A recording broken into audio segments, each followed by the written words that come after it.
everyone and welcome back to my channel. So sa mga bago pa lang po dyan dito sa channel ko, I am Kuya D, ang kasama ninyo everyday. So just hit like, subscribe, and the notification bell para palagi kayong updated sa mga videos ko.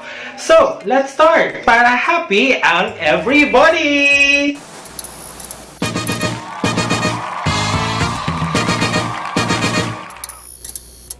So for today's video, ladies and gentlemen, I will be teaching you on how are you going to improve your English.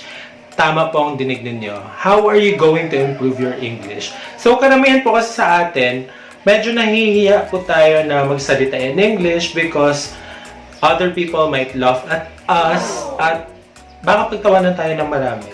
So siguro yun yung isa talaga sa mga rason kung bakit nahihiya tayo magsalita ng English. No?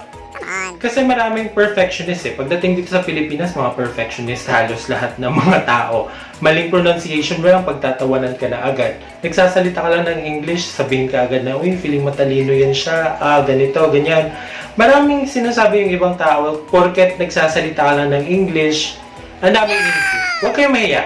Ito yung mga simple tips lang, easy ways on how are you going to improve your English. Para naman at least makatulong ako at gabay ako sa inyo kahit konti. So, let's start! Tip number 1 is to read, and read. Yan. Tama po yan. So, if you are reading kasi, you are exposing yourself to the language itself. So, pag nagbabasa po kayo, mas na-expose yung sarili ninyo dun sa language na binabasa ninyo. So, if you read English materials, English reading materials, so mas madaling ma-improve yung knowledge natin about English. So, mas nakaka-learn tayo paano i-construct yung sentence, ano yung mga sentences dun sa mga nababasa natin. So, as long as you read, na-digest nyo rin yan sa utak ninyo, paano natin gagamitin yung language itself. So, first tip is for you to read. Second tip ko naman po is for you to write. Meron po tayong rules sa English na read to write. So, pag nagbabasa po tayo, marami tayong words na nakikita doon na pwede natin isulat na unfamiliar words sa atin. So, pwede natin isulat yon, and then we can actually find the meaning sa dictionary so that we can actually use those words sa next encounter natin. So, pwede natin gamitin yung words na yon kung meron tayong mga particular situations na kung saan pwede natin gamitin yung words na yon. So, write. Kasi, pag nagsusulat ka, hindi ka natatakot eh. So, dapat wag kang matakot na magkamali pag nagsusulat ka. Kasi pag nagsusulat ka, pwede mo i-correct yan ng ilang ulit. Okay? Kahit ilang beses ka pang mag-correct dyan sa pagsusulat mo, it's okay. Kasi ikaw naman yan eh. So, pwede ka magsulat at i-correct mo yung sarili mo through writing. Down to our third tip, listening. So, reading is not actually enough na i-expose mo yung sarili mo.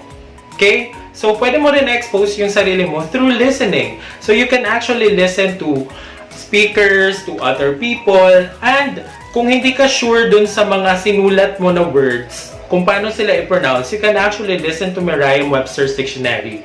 Yung mga cellphone apps natin, huwag nating maliitin yan kasi malaking tulong yan para sa atin. Lalo-lalo na yung Merriam-Webster.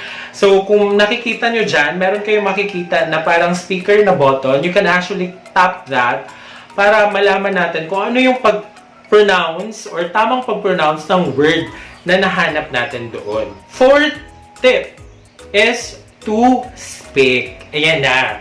So, yun na yun. So, we have read to write and then listen to speak. So, after listening, after mo makorek yung mga statements mo, after mo masulat ng paulit-ulit, after mo makorek yung lahat-lahat ng gusto mong sabihin, yan. Ngayon, pwede ka na magsalita. Okay? So, huwag kayong mahiya, huwag kayong kumbaga hesitant na magsalita sa ibang tao gamit ang ibang language kasi that is actually practicing yourself on how are you going to talk using that particular language. Okay?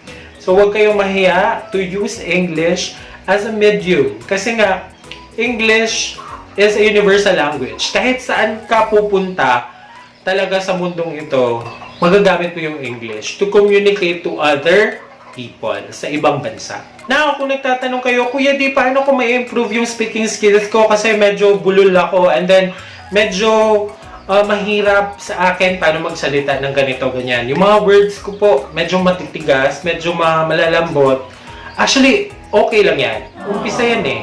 Kasi, ang pagla-learn ng language, it's a process. It's a gradual process. Hindi yan biglaan na agad-agad and just a pop, lalabas na agad na, uy, magaling ka na mag-English.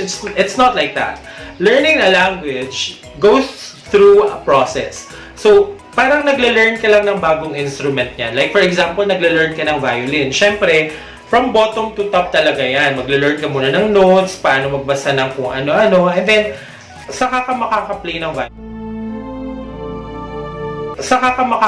violin. Okay? So, you have to go through a process. And if you want to improve your speaking skills talaga, you can actually have this 4 I's that I have. Bakit I? Kasi, it starts with you. It starts with me. It starts with I. So, I have to improve my speaking skills by improving myself.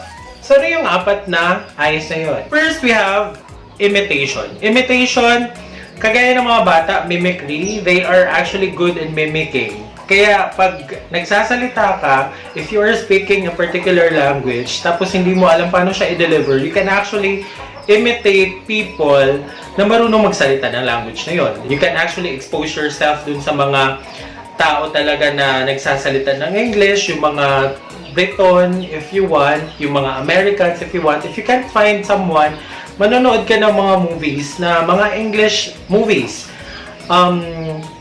Yan. So, marami kang pwedeng i-imitate doon. Second I natin is initiate. You have to initiate ng conversation in English. So, you can find friends na comfortable ka magsalita ng English to improve it. So, find a group, a particular group na kung saan pwede kang mag-grow as an English speaker. So, kasi kami mga friends ko, minsan, I ask them na, please, kung pwede, mag-English tayo kasi I want to improve my speaking skills. I want to improve my English language. So, para ma-improve ko ito, I need you to cooperate and I need to speak in English. So, kung hindi nyo kaya mag-respond sa akin by using English language, it's okay, it's fine. As long as makaka-deliver ako. So, please, huwag nyo akong pagtawanan, huwag nyo akong laitin kung ano man. Kasi nga, I am just learning. So, kung meron man kayong mga friends na gano'n, it's a must. Okay? So, pwede nyong itry yan sa kanila. Walang mawawala sa inyo. Okay? So, I hope na meron kayong mga friends na gano'n. And be open for criticisms. Ako talaga na-appreciate ko yung mga friends ko na kino-correct ako along the way, na kung meron akong mga pagkakamali. Kasi alam ko, kagaya ngayon, hindi ako perfect eh. Hindi naman ako perfect sa language na yun. So, syempre, I'm open to criticisms. Kung ano yung mga mali, pag kino-correct nila, mas na-appreciate ko. Kasi nga, at least, mas na-develop ko yung knowledge ko towards that language. Okay? Next is integrate. Integrate kasi nga, integrate natin yung language dun sa kung ano yung particular situation na nandun ka ngayon. So, sometimes, like for example, gagamitin mo yung English kasi nga may interview ka. What else? Integration.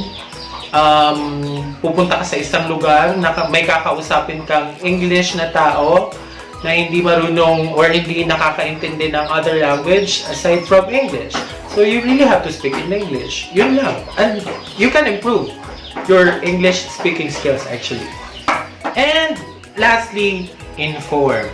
So, yan. So, you can inform other people about the things na ganito, ganyan. Kasi nga, by teaching other people, mas napapadali yung learning. Ako talaga personally, kasi sa experience ko, as a teacher, kung kailan tinuturo ko yung isang bagay, mas na-absorb ko at mas nag-grasp ko. Like for example, nagtuturo ako ng subject-verb agreement.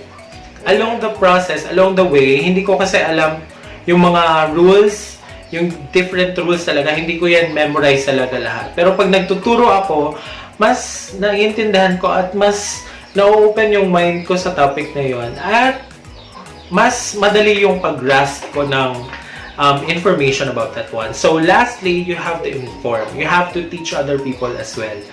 Hindi yung ikaw lang talaga. And then, kasi pag palagi mong ginagamit yung language, mas na-improve mo ito at mas nahihiyang kang gamitin ito. So, kahiyang-hiyang lang yan, girl. So, dapat gamitin mo siya every time para mas ma-improve mo at para mas makita mo yung improvement mo talaga. Tsaka yung development sa language na yun. Okay?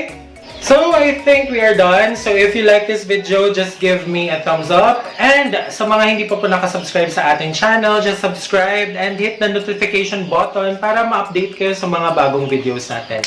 So, if you want content like this, just comment down below. At kung mayroon pa kayong mga recommendations at kung mga gusto ninyong gawin dito sa channel natin, you can actually comment down below. Okay? So, before tayo mag-end, ayan po, marami pong nagpapa-shoutout sa atin. So, first of all, shoutout po sa aking mga kaibigan, mga virgins. Ayan. So, Jane, Roch, Rene, Janry, Arian, Maizy, Irene, and Dimple. Ayan. Thank you so much sa support. Go, go, go lang tayo, guys. So, dapat hindi kayo magsawang sinusuportahan ako. Okay? So, lahat ng mga students ko, Louie, Rap, Alma, Maxine, Yusuf, Lance, Naya, Kimberly, Nair, Jiro, Daniel, and Wayne, maraming salamat din sa inyo. Kasi masugid talaga itong mga supporters ko na to eh. Always yan. And kay Emil, ayan, Therese, Micah, Froilan, Jessie, Shara, Cherish, Charm, Fitri, Regine, Dandan, thank you so much. And the last but not the least pala, si Sir John Paul. Ayan. So, thank you so much. Support lang tayo talaga, guys. Thank you, thank you, thank you. Maraming salamat sa support niyo. So, once again, this is Kuya D, ang inyong kasama everyday. Bye-bye!